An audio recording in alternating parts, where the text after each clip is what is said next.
இப்போ வந்து நான் உங்களுக்கு இந்த ஃப்ளையிங் ஸ்டிச்சுன்னு முன்ன சொல்லியிருக்கேன், சங்கிலி தையல் நடுவில் சேர்த்து வைக்கிற மாதிரி.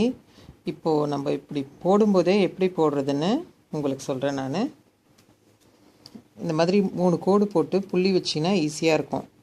ஃபஸ்ட் டைம் போடுறவங்க இந்த மாதிரி வச்சுக்கோங்க. ரெகுலராக போட்டால் பழக்கம் வந்துடும். முடி நூலில் முடி போட்டுக்கணும் கீழே.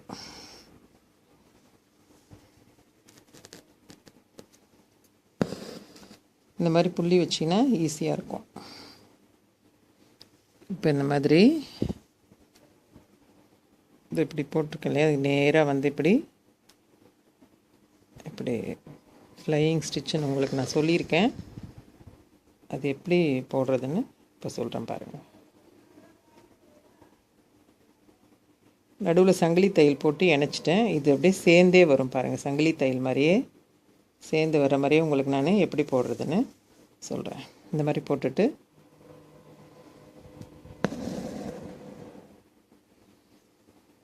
திரும்ப இங்கே மேலே இருக்கிற புள்ளியில் இப்படி கொண்டு வந்துடுங்க ஊசியை. இப்படி கொண்டு வந்துட்டு நம்ம என்ன பண்ணணும், இந்த இதில் வந்து பூ டிசைனில் போட்டிருக்கேன் இல்லைங்களா, இந்த டிசைனில் வந்து இப்படி ஊசியை இப்படி கொடுத்து இப்படி வாங்கிக்கோங்க.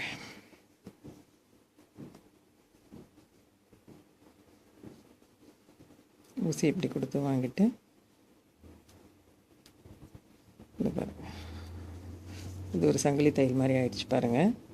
இப்போ வந்து நாம் ஊசியை இங்கே இப்படி போட்டு இப்படி எடுத்துக்கலாம்.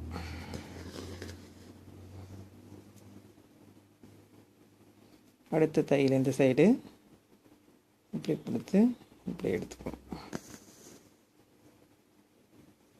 இந்த பாருங்கள், இது வந்து நம்ம முன்ன தனித்தனியாக போட்டோம், இப்போ வந்து இதிலே சேர்த்து போடுற மாதிரி ஈஸியாக இருக்குது பாருங்கள்.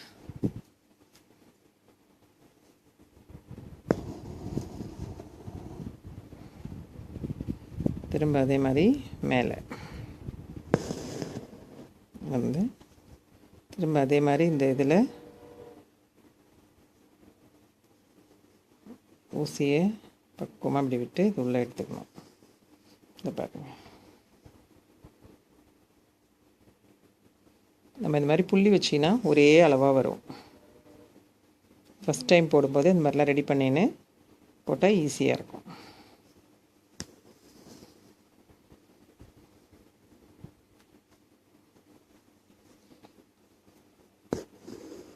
ரொம்ப ஈஸியான தையல் இதெல்லாம், சின்ன சின்ன தையல் தான். இதெல்லாம் கற்றுக்கிட்டா ரொம்ப சட்டுன்னு நம்ம ட்ரெஸ்லலாம் போட்டுக்கலாம். இந்த மாதிரி ரெடி பண்ணிவிட்டு திரும்பவும் அதே மாதிரி விட்டு எடுத்துடணும்.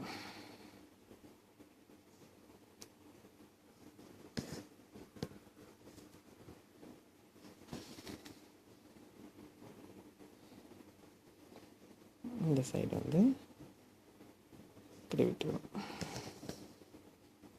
இந்த பாருங்கள் எவ்வளோ ஈஸி இது. திரும்ப அதே மாதிரி கீழே அப்படி விட்டுருவோம். இதே மாதிரி இது நீட்டாக நான் போட்டு காட்டுறேன் உங்களுக்கு. இது பாருங்கள், போட்டு முடிச்சிட்டேன்.